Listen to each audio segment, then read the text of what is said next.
हमारा टॉपिक है लॉरेंज बल। ठीक है, इससे पहले वाली वीडियो में क्या बताया था, आरस्टेड का प्रयोग और क्या बताया था, गतिमान आवेश।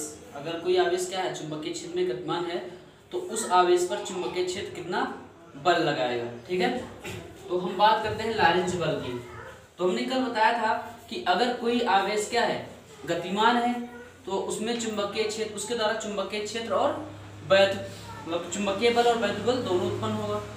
अगर आवेश क्या है, स्थिर है, रुका हुआ है, तो केवल जो है वो वैद्युत बल उत्पन्न करेगा, केवल वैद्युत बल उत्पन्न करेगा। तो यहाँ पर क्या है, गतिमान आवेश क्या है, गतिमान है, तो क्या करेगा, वैद्युत क्षेत्र मतलब कि वैद्युत बल और चुंबकीय बल दोनों उत्पन्न करेगा। तो वही बल हम निकालेंगे जिसे हम लॉरेंज बल कहेंगे। ठीक है, जिसे क्या कहेंगे, लॉरेंज बल। मान लेते हैं कोई गतिमान आवेश Q है, गतिमान आवेश Q है, जो चुंबकीय क्षेत्र और वैद्युत क्षेत्र की स्थिति में क्या कर रहा है, गति कर रहा है। चुंबकीय क्षेत्र की स्थिति में गति कर रहा है, चुंबकीय क्षेत्र और वैद्युत क्षेत्र की स्थिति में गति कर रहा है, तो उस पर दो बल कार्य करेंगे। आवेश पर क्या होगा, दो बल कार्य करेंगे। पहला बल कौन सा होगा, वैद्युत बल, दूसरा बल चुंबकीय बल। दोनों जब बल होंगे कुल इनका योग यानी कुल नेट बल, वो हमारा कहलाएगा लॉरेंज बल। जो इन दोनों का योग होगा वो हमारा क्या कहलाएगा, लॉरेंज बल। तो यहाँ पर हम लिख रहे हैं कि माना कोई गतिमान आवेश Q चुंबकीय क्षेत्र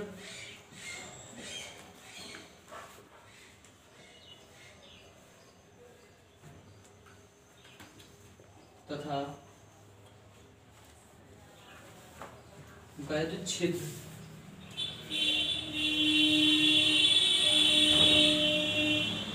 की स्थिति में है। ठीक है, माना कोई गतिमान आवेश चुंबकीय क्षेत्र तथा वैद्युत क्षेत्र की स्थिति में है, तो आवेश पर दो बल कार्य करते हैं। ठीक है, आवेश पर दो बल कार्य करते हैं,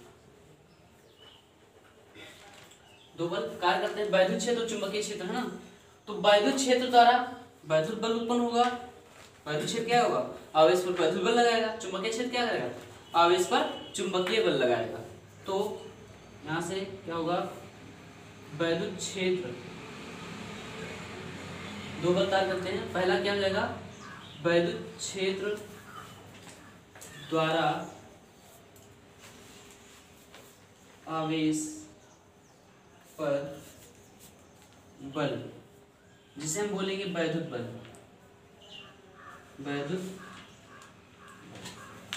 अब वैद्युत बल हमने जब क्या किया था, बोलते हैं इसे वैद्युत क्षेत्र की तीव्रता। वैद्युत क्षेत्र की तीव्रता का फार्मूला कराया तो क्या निकल के आया था, E = W/Q, F/Q, E = F/Q। यानी कि हमारे जो वैद्युत क्षेत्र की तीव्रता थी वो आवेश बल और आवेश का अनुपात थी। ठीक है, तो E = F/Q। तो यहाँ से हमको वैद्युत बल निकालना है। तो बल निकालने क्या निकलेगा, ये F = Q × E, F = Q × E, निकल के आएगा ना। तो वैद्युत बल का मतलब वैद्युत बल को F से लिखेंगे, किससे लिखेंगे, F से लिखेंगे। तो यहाँ पर वैद्युत बल क्या निकल के आएगा, vector F = QE vector, QE vector, equation 1।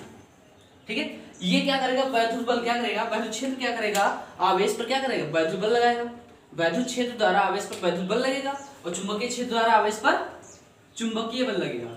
क्या लगेगा, चुंबकीय बल लगेगा। दूसरा आता है, ये तो पहली बात हो गई। दूसरी बात क्या है कि जो है चुंबकीय क्षेत्र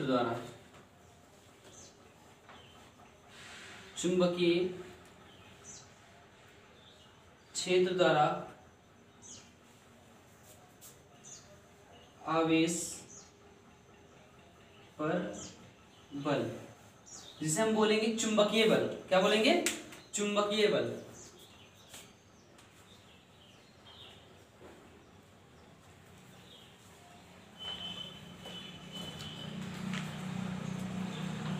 चुंबकीय बल।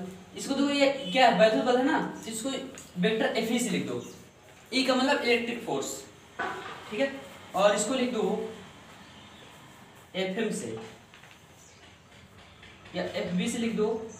तो कल हमने फार्मूला निकाला था, क्या निकाला था, गतिमान आवेश पर लगने वाला बल क्या आया था वहां से, ये आया था Q vector B cross vector B, ये आया था ना, सदिश रूप में निकाला था। तो vector Fb equal to Q और vector B cross vector B, ये आया था हमारा चुंबकीय बल।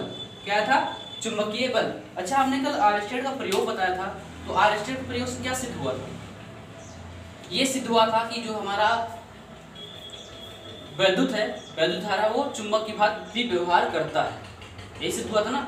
आरस्टेड ने क्या किया था, एक दिक्सूचक लिया था और एक परिपथ तैयार किया था, उसमें क्या किया, एक तार लगा था, उसमें क्या किया था, धारा प्रवाहित कर रहे थे, तो जो दिक्सूचक की सुई थी वो विक्षेपित हो रही थी। क्या हो रही थी, विक्षेपित हो रही थी। वो किस कारण, वैद्युत धारा के कारण, ठीक है। हम देख रहे थे कि जैसे जैसे वैद्युत धारा का मान बढ़ा रहे थे तो दिक्सूचक की सुई में भी क्या हो रहा था, विक्षेप बढ़ रहा था। दिक्सूचक की सुई में भी क्या हो रहा था, विक्षेप बढ़ रहा था। और एक चीज वहां पर क्या किया था उन्होंने, जब धारा की दिशा पलट दिया, धारा की दिशा पलट दिया, तो चुंबकीय जो दिक्सूचक की सुई थी उसकी दिशा भी क्या रही, पलट रही थी, ठीक है। तो यहाँ से सिद्ध हुआ था कि जो हमारा वैद्युत धारा है चुंबक के भांति भी व्यवहार करता है, और उसी को हम क्या कहते हैं, विद्युत धारा का चुंबकीय प्रभाव। यहाँ पर क्या है, आवेश को हम चलते हुए आवेश के बारे में पढ़ रहे हैं।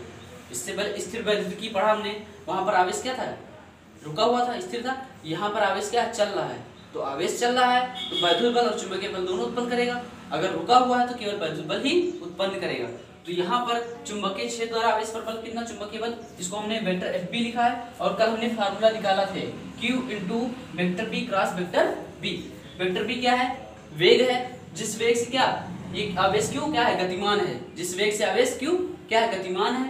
देखो यहाँ पर B किस लिए है, B किस लिए है, B ये दर्शा रहा है कि आवेश चल रहा है, B ये दर्शा रहा क्या है कि आवेश चल रहा है। अगर चलेगा तो उसका कुछ ना कुछ वेग होगा। अगर हम कहते कि Q स्थिर है, रुका हुआ है, तो B का वैल्यू क्या हो जाएगा, जीरो हो जाएगा। तो टोटल फोर्स, चुंबकीय फोर्स क्या आएगा, जीरो, क्योंकि आवेश चलेगा ही नहीं, उसमें वेग होगा नहीं, तो चुंबकीय बल कहाँ से आ जाएगा उसमें, ठीक है। इसका मतलब यहाँ से सिद्ध होता है कि आवेश चलेगा तभी उसमें चुंबकीय बल उत्पन्न होगा। और कौन उत्पन्न करेगा, चुंबकीय क्षेत्र लगाएगा, किस पर, आवेश पर। आवेश पर चुंबकीय क्षेत्र द्वारा लगाया गया बल चुंबकीय बल कहलाता है, ठीक है। तो आवेश यहाँ पर रुका हुआ है तो वैद्युत बल उत्पन्न करेगा, और चल रहा है तो वैद्युत बल भी उत्पन्न कर सकता है, और चुंबकीय बल भी उत्पन्न कर सकता है। तो अब देखो यहाँ पर हम कुल नेट बल निकालते हैं, आवेश पर कुल नेट बल।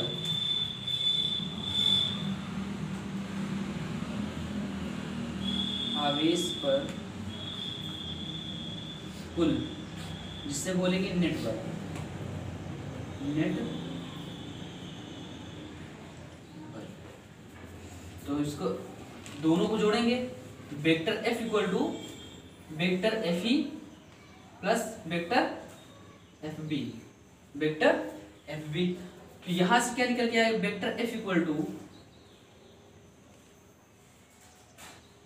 जो निकल के आएगा Fe का वैल्यू क्या है, QB वेक्टर है, और प्लस Fb का वैल्यू क्या है, Q into vector B cross vector B, vector B cross vector B। अगर चाहो तो यहाँ से F कॉमन ले लो, तो vector F equal to Q common लेंगे, तो Q कॉमन लेंगे क्या हो जाएगा, वेक्टर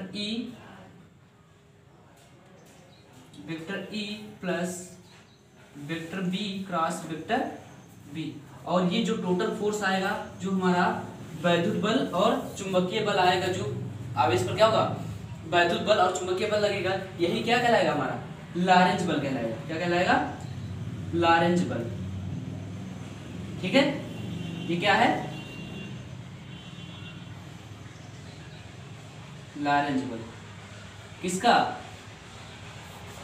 ये वैद्युत बल और चुंबकीय बल का जो योग आएगा हमारा क्या कहलाएगा, लॉरेंज बल। फिर से एक बार देखो, यहाँ पर हमने क्या कहा, एक गतिमान आवेश है जो चुंबकीय क्षेत्र तथा वैद्युत क्षेत्र की स्थिति में है, मतलब कि वैद्युत क्षेत्र में भी है और चुंबकीय क्षेत्र में भी है, और क्या है कि जो है विवेग से यहाँ पर क्या था, बी वेग था, बी वेग से गतिमान था, तो बी वेग से गतिमान तो चुंबकीय बल आ जाएगा, गतिमान चुंबकीय बल आ जाएगा, और वैद्युत बल तो होगा ही इसमें, चाहे रुका हुआ हो चाहे चल रहा हो तो उसमें वैद्युत बल होगा, ठीक है। और ये चुंबकीय बल होगा जब क्या होगा, गतिमान होगा, तभी होगा जब गतिमान होगा, तभी तब चुंबकीय बल उत्पन्न होगा, ठीक है। इन दोनों का जो नेट फोर्स होगा वो हमारा क्या कहलाएगा, लॉरेंज बल कहलाएगा, ठीक है। नोट करो इतना। हमारा अगला टॉपिक है क्या है, चुंबकीय क्षेत्र में धारावाही चालक पर बल। तो यहाँ पर हम चुंबकीय क्षेत्र लेते हैं, ये क्या है, चुंबकीय क्षेत्र है,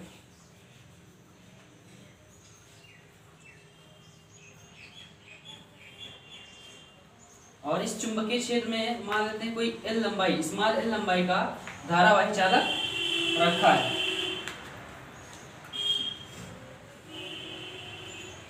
इस चुंबकीय क्षेत्र में एल लंबाई का कोई धारावाही चालक रखा है, इस तरीके से,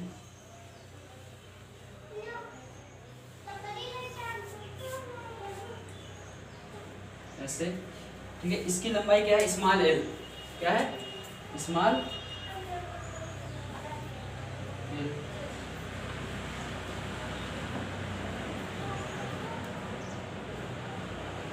इसमें क्या है, आई एम्पियर की धारा बह रही है, ठीक है, आई एम्पियर की धारा बह रही है, और जिसके अनुप्रस्थ काट का क्षेत्रफल क्या है, कैपिटल ए है। अनुप्रस्थ काट का क्षेत्रफल क्या है, कैपिटल ए है, जो कि चुंबकीय क्षेत्र से थीटा कोण पर रखा गया है, चुंबकीय क्षेत्र से थीटा कोण पर रखा गया है, और जहां पर चुंबकीय क्षेत्र क्या है, वेक्टर बी है। अब ये चुंबकीय क्षेत्र इस धारावाही चालक पर कितना बल लगाएगा वही हमको फाइंड आउट करना है, ठीक है, कितना बल लगाएगा। अब क्या होता है कि अगर इसमें क्या करते हैं, धारा देते हैं, वैद्युत धारा देते हैं, तो इस चालक तार के अंदर जो हमारे मुक्त इलेक्ट्रॉन होते हैं वो क्या करेंगे, गति करना शुरू कर देंगे, गति करना शुरू कर देंगे। जैसे ही गति करेंगे क्या करेगा, चुंबकीय क्षेत्र इन मुक्त इलेक्ट्रॉनों या आवेशों पर क्या करेगा, बल आरोपित कर देगा, क्या करेगा, एक बल आरोपित कर देगा। कब, जब हम इसमें धारा प्रवाहित करेंगे, चालक के अंदर जो अंदर मुक्त इलेक्ट्रॉन होंगे वो क्या होंगे, गतिमान हो जाएंगे, और किसी ना किसी वेग से क्या होंगे, गतिमान होंगे, और जब किसी ना किसी वेग से गतिमान होंगे तो ये हमारा चुंबकीय क्षेत्र क्या होगा, इन पर क्या कर देगा, बल आरोपित कर देगा, जिसे हम क्या कहेंगे, चुंबकीय बल बोलेंगे। क्या बोलेंगे, चुंबकीय बल। जो हमें निकालना है धारावाही चालक पर बल। इसमें हम कुछ भाषा लिखते हैं पहले, ठीक है। माना कोई चालक जिसकी लंबाई स्मॉल एल तथा जिसके अनुप्रस्थ काट का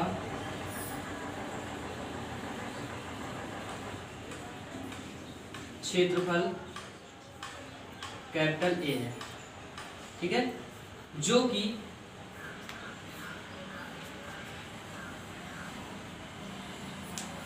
चुंबकीय क्षेत्र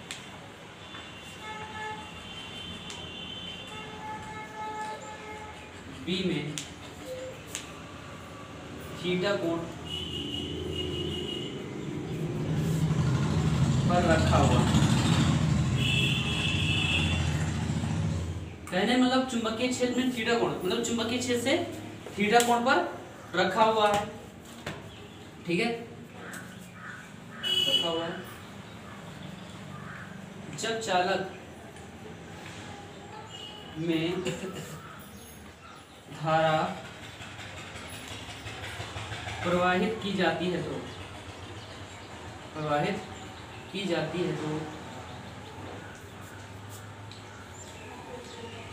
चालक में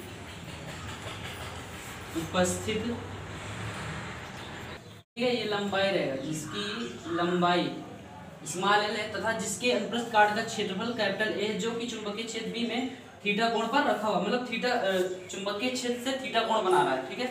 रखा हुआ। जब चालक में धारा प्रवाहित की जाती है तो चालक में उपस्थित मुक्त इलेक्ट्रॉन गतिमान हो जाते हैं, मतलब गति करने लगते हैं। मुक्त इलेक्ट्रॉन गति करने इलेक्ट्रॉन, ठीक है, मुक्त इलेक्ट्रॉन गति करने लगते हैं। इलेक्ट्रॉन पर माइनस का चार्ज होता है ना, तो मुक्त इलेक्ट्रॉन गति करने लगते हैं। तो जब मुक्त इलेक्ट्रॉन गति करेंगे क्या करेगा, चुंबकीय क्षेत्र इन इलेक्ट्रॉनों पर क्या करेगा, बल आरोपित करेगा। तो करने लगते हैं, तो इलेक्ट्रॉन पर चुंबकीय क्षेत्र द्वारा आरोपित, अब चुंबकीय क्षेत्र कौन सा बल आरोपित करेगा, चुंबकीय बल, ठीक है, आरोपित चुंबकीय बल। अभी हमने इससे पहले वाली वीडियो में बताया था कि जो है अगर कोई आवेश गतिमान है, यहाँ पर इलेक्ट्रॉन है ना, इलेक्ट्रॉन क्या है, आवेश ही है, आवेश होगा उसमें इलेक्ट्रॉन होगा, ठीक है। तो क्या होगा, जब गतिमान होगा तो उस पर चुंबकीय बल क्या करेगा, कार्य करेगा। तो वो बल हमने निकाला था इससे पहले वाले वीडियो में, क्या निकल के आया था, F = QBV sin थीटा, ये निकल के आया था, F = QBV sin थीटा, ये निकल के आया था ना इससे पहले वाले वीडियो में। B क्या है, जिस वेग से इलेक्ट्रॉन क्या है, गतिमान है, आवेश गतिमान है, और Q क्या है, आवेश है, B क्या है, चुंबकीय क्षेत्र है। ये हम निकाल चुके हैं पहले, इससे पहले समीकरण 1। अब मान लेते हैं कि जो है कि इस चालक के एकांक आयतन में जो इलेक्ट्रॉन उनकी संख्या n है, ठीक है। तो माना चालक के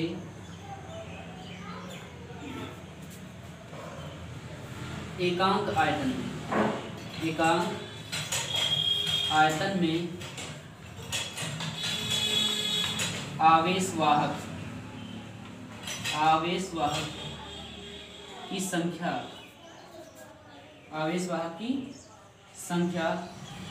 स्मॉल n है। क्या है, स्मॉल। हमने यहाँ पर बात की है किसके, एकांक आयतन की। अब इसका कुछ ना कुछ आयतन होगा ना, एकांक आयतन मतलब आयतन 1 लिया गया है तो उसमें कितना है, n है। एकांक आयतन मतलब आयतन 1 लिया गया है और उसमें आवेश वाहक की संख्या क्या है, n है, स्मॉल n। अब हमको इसके एकांक, इस चालक के एकांक आयतन में क्या करना है, आवेश वाहकों की संख्या निकालना है, ठीक है। तो यहाँ पर जो हमने जो चालक लिया है उसके अनुप्रस्थ काट का क्षेत्रफल कैपिटल A है और उसकी लंबाई क्या है, L है। अगर किसी के क्षेत्रफल को उसकी लंबाई से गुणा कर दें, क्या कर दें, लंबाई से गुणा कर दें, तो वो आयतन बन जाता है। क्या बन जाता है, हमारा चालक का उसकी लंबाई स्मॉल l है और इनटू l, तो लिखेंगे तो चालक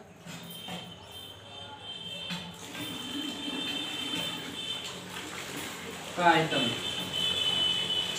क्या हो जाएगा, A इंटू एल, क्योंकि हमको पता है चालक के अनुप्रस्थ काट का क्षेत्रफल कैपिटल A है और उसकी लंबाई क्या है, स्मॉल l है। तो आयतन क्या हो जाएगा, क्षेत्रफल गुणे लंबाई, क्या बन जाएगा, आयतन बन जाएगा। और हमने यहाँ पर क्या लिया है, माना है कि चालक के एकांक आयतन में आवेश वाहक की संख्या स्मॉल n है। क्या है, स्मॉल n है। एकांक आयतन में हमने बात की, एकांक आयतन में, लेकिन यहाँ पर आयतन कितना आ गया, A इंटू एल आ गया। किसका, चालक का, किसका, चालक का कितना आ गया आयतन, A इंटू एल। तो एकांक आयतन में इलेक्ट्रॉनों की संख्या स्मॉल n है, तो A इंटू एल में कितना हो जाएगा। जैसे हम कह रहे हैं कि एक पेन की कीमत 5 रुपए है, एक पेन की कीमत 5 रुपए है, तो ऐसे 5 पेन की कीमत कितनी होगी, 5 से गुणा कर देंगे। तो वैसे यहाँ पर क्या है, एकांक आयतन में इलेक्ट्रॉनों की संख्या n है, तो इतने आयतन में निकालना, तो क्या करेंगे हम, इससे गुणा कर देंगे। तो यहाँ पर लिखेंगे तो चालक के A इंटू एल आयतन में आवेश वाहकों की संख्या,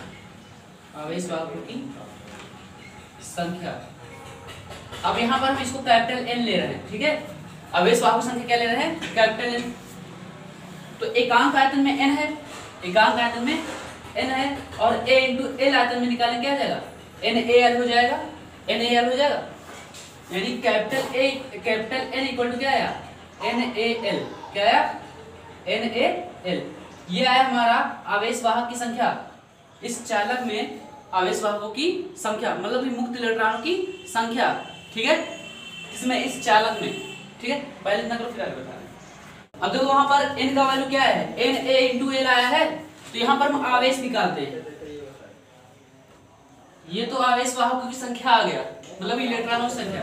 तो आवेश Q बराबर एक फार्मूला पढ़ा होगा, Ne, Q equal to Ne। इसे आवेश का क्वांटीकरण जब बताए थे तो क्या बताया था, उसमें क्या था कि आवेश में लिखते हैं ना, जैसे वहां पर हमने बताया था plus minus 1e plus minus 2e plus minus 3e, वैसे वहां पर क्या हो गया था, Q बराबर Ne आ गया था फार्मूला। तो यहाँ पर कैपिटल N का वैल्यू क्या निकला वहां से, देखो है, वो निकला है कितना, NaL और इंटू E। ये हमारा आवेश आ गया, क्या आ गया, आवेश।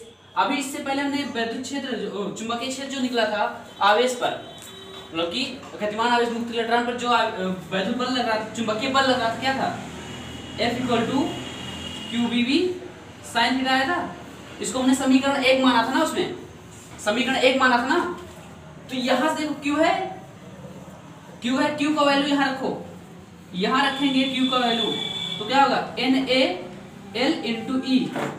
Q के हिसाब हमने क्या किया, NaL इंटू E और इंटू V और B sine theta, into V और B साइन थीटा।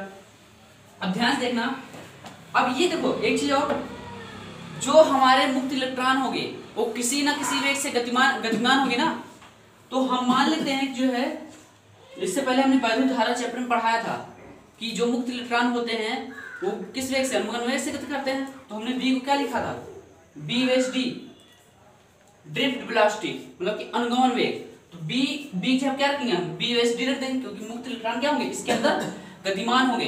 कब, जब हम वैद्युत धारा प्रवाहित करेंगे इस चालक में, तो B की जगह BHD रख देंगे हम। तो ये हो जाएगा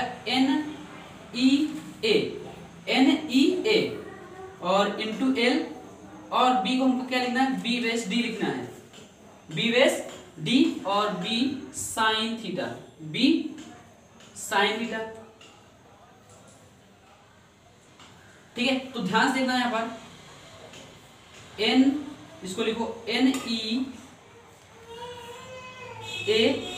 BHD, NEA ये ले लिया और उसके साथ BHD ले लिया, और बचा क्या हमारा L, क्या बचा, L B साइन थीटा बचेगा, L B साइन थीटा। और वैद्युत धारा चैप्टर में हमने कराया था क्या, अनुगमन वेग तथा वैद्युत धारा में संबंध, फार्मूला क्या निकल के आया था वहां से, I equal to NEA BHD।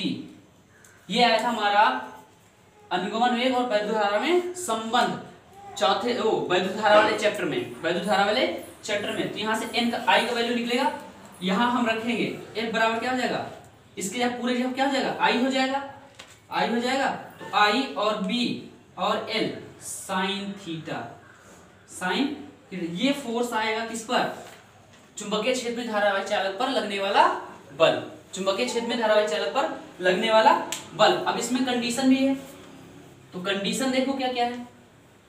जैसे हमने कल कराया था, 3 कंडीशन लिया था, 3 कंडीशन लिए थे, ठीक है। पहला कंडीशन लेते हैं, पहला कंडीशन क्या, कि जो हमारा क्या कहते हैं, चुंबकीय क्षेत्र यानी थीटा क्या हो जाए, 0 डिग्री, क्या हो जाए, आवेश क्या हो, गतिमान हो चुंबकीय क्षेत्र के दिशा में, चुंबकीय क्षेत्र की दिशा में, चुंबकीय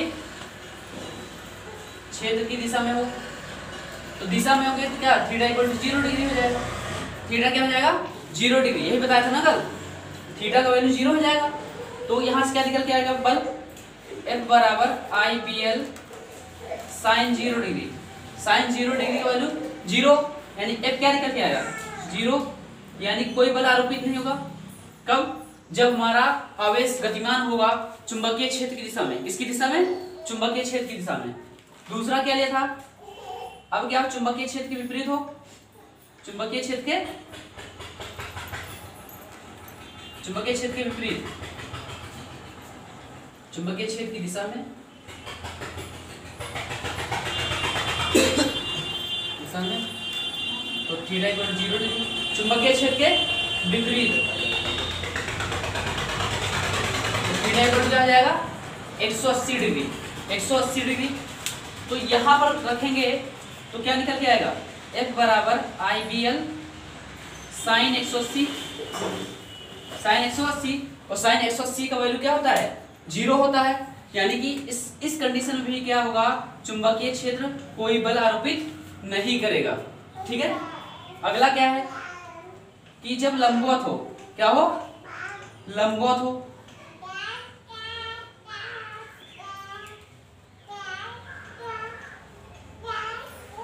लंबवत हो क्या होगा, theta equal to 90 degree, theta equal to 90 degree. तो इस कंडीशन में क्या होगा, F बराबर IBL, F बराबर IBL साइन 90, साइन 90, और साइन 90 इसका मान क्या होता है 1 होता है, तो पूरा पूरा IBL आएगा। ये इस कंडीशन में क्या होगा, F मैक्सिमम आएगा, क्या आएगा, F मैक्सिमम कितना आ जाएगा, IBL आ जाएगा, क्या आ जाएगा IBL। पहले इतना करो फिर बात आगे बता रहे हैं। देखो क्या है formula, F max equal to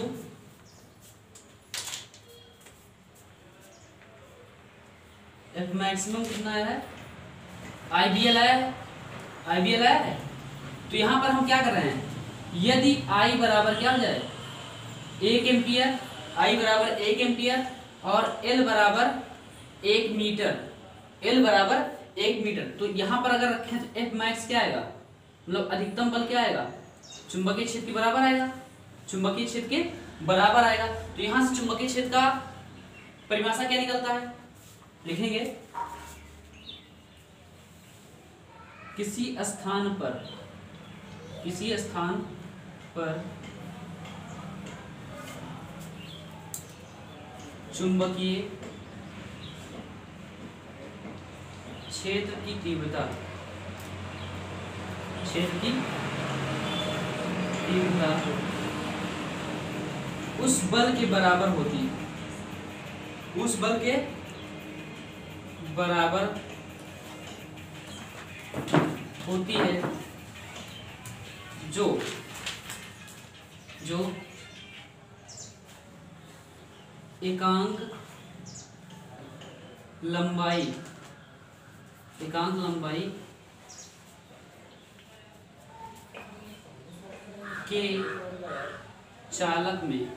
लंबाई के चालक में एकांक वैद्युत धारा प्रवाहित करने पर उत्पन्न होती है। ठीक है, क्या है, किसी स्थान पर चुंबकीय क्षेत्र की तीव्रता उस बल के बराबर होती है। ये चुंबकीय क्षेत्र की तीव्रता उस बल के बराबर होती है जो एकांक लंबाई के, यानी एकांक लंबाई के चालक में एकांक वैद्युत धारा प्रवाहित करने पर उत्पन्न होती है। फिर से एक बार देखो ध्यान से, क्या किसी स्थान पर चुंबकीय क्षेत्र की तीव्रता, ये हो गई बी, चुंबकीय क्षेत्र की तीव्रता बी उस बल के बराबर होती है, यानी F max उस बल के बराबर होती है जो एकांक लंबाई के चालक में एकांक वैद्युत धारा प्रवाहित करने पर उत्पन्न होती है, और जो कि क्या हो, जो कि क्या हो, चुंबकीय क्षेत्र के लंबवत हो, क्या हो, चुंबकीय क्षेत्र के लंबवत हो। लंबवत कहने का मतलब हमने क्या कहा, अगर 90 डिग्री ले रहे हैं तो हमारा मैक्सिमम बल आएगा, यानी अगर हम 90 डिग्री ले रहे हैं तो जो अधिकतम होगा, क्या होगा, अधिकतम होगा। तो यहाँ पर हमने सिर्फ क्या लिख दिया, जो कि चुंबकीय क्षेत्र के लंबवत हो। फिर से एक बार देखो, किसी स्थान पर चुंबकीय क्षेत्र की तीव्रता उस बल के बराबर होती है जो एकांक लंबाई के चालक में, एल हमने 1 मीटर लिया तो एकांक लंबाई हो गया, एकांक लंबाई के चालक में एकांक वैद्युत धारा आई क्या 1 एम्पीयर लिया, एकांक वैद्युत धारा प्रवाहित करने पर उत्पन्न होती है। फिर से देखो, किसी स्थान पर चुंबकीय क्षेत्र की तीव्रता बी, ठीक है, उस बल के बराबर होती है, यानी F max के बराबर होती है जो एकांक लंबाई के चालक में, यानी 1 मीटर, एकांक वैद्युत धारा प्रवाहित करने पर, एकांक वैद्युत धारा 1 एम्पीयर करने पर उत्पन्न होती है। जो कि क्या हो, वैद्युत क्षेत्र चुंबकीय क्षेत्र के लंबवत होती है। हमने यहाँ पर 90 लिया था ना, 90 लिया तो साइन 90 का वैल्यू क्या था, 1 होता है, यानी एफ जब लंबवत होगा तो एफ हमारा मैक्सिमम होगा। क्या होगा, एफ मैक्सिमम होगा। ये नोट हो गया ना। अब इसका मात्रक देखते हैं, मात्रक क्या निकल के आता है चुंबकीय क्षेत्र के, मात्रक। तो यहां से ध्यान से देखो, अभी हमने फार्मूला निकाला क्या, F equal to I B L, F equal to I B L है, F max equal to I B L है। यहां से B का वैल्यू निकालो, क्या निकल के आएगा, F पान आई एल आएगा, F पान आई एल होगा, I इधर लाओ L इधर लाओ, तो B इक्वल टू F पान आई एल हो गया। यहां से मात्रक क्या निकलेगा, ध्यान से देखो, F का मतलब क्या हो गया, न्यूटन, बल का मात्रक क्या होगा, न्यूटन होगा, और बटे में I क्या है, वैद्युत धारा है, इसका क्या होगा, एम्पियर, क्या होगा, एम्पियर, और उसके साथ गुणे में क्या है, लंबाई, लंबाई को मीटर में लिखेंगे तो क्या हो जाएगा, मात्रक, एक मात्रक हमारा यहां से निकल के आएगा न्यूटन पर एम्पियर मीटर, न्यूटन बटे एम्पियर मीटर। दूसरा क्या निकल के आएगा, दूसरा होता है इसका weber per meter square, weber per meter square, weber per meter square. अगला होता है इसका टेस्ला, टेस्ला क्या होता है, टेस्ला 1 2 3, और चौथा होता है गॉस, क्या होता है, गॉस। और यहाँ पर एक कभी कभी बहुविकल्प में पूछ लिया जाता है कि एक टेस्ला कितने गॉस के बराबर होता है, एक टेस्ला कितने गॉस के बराबर होता है। एक टेस्ला जो होता है, एक टेस्ला बराबर 10 की घात 4 गॉस होता है, एक टेस्ला जो होता है 10 की घात 4 गॉस के बराबर होता है। ये कभी कभी बहुविकल्प में पूछ लेता है। तो यहाँ पर चुंबकीय क्षेत्र की तीव्रता कितने मात्रक हो गए, न्यूटन पर एम्पियर मीटर, न्यूटन पर एम्पियर मीटर, और वेबर पर मीटर स्क्वायर, और टेस्ला और गॉस, और एक टेस्ला जो होता है 10 की घात 4 गॉस के बराबर होता है। तो आज हमने क्या क्या बताया कि अगर कोई आवेश है, ठीक है, कोई आवेश है, लारेंज बल बताया, ठीक है, और कोई धारावाही चालक है तो चुंबकीय क्षेत्र उस पर कितना बल आरोपित करेगा, क्या निकल के आएगा, F max equal to I B L जब अधिकतम होगा, ठीक है। तो उसके मात्रक हमने बताया किसके, चुंबकीय क्षेत्र की तीव्रता के, तो न्यूटन पर एम्पियर मीटर आया, एक न्यूटन पर एम्पियर मीटर। F क्या है, बल है तो न्यूटन हो जाएगा, और I क्या है, वैद्युत धारा एम्पियर हो जाएगा, और L क्या है, मीटर, न्यूटन पर एम्पियर मीटर, और वेबर पर मीटर स्क्वायर, और टेस्ला और गॉस, एक टेस्ला जो होता है 10 की घात 4 गॉस के बराबर होता है। ठीक है, आज के लिए इतना ही।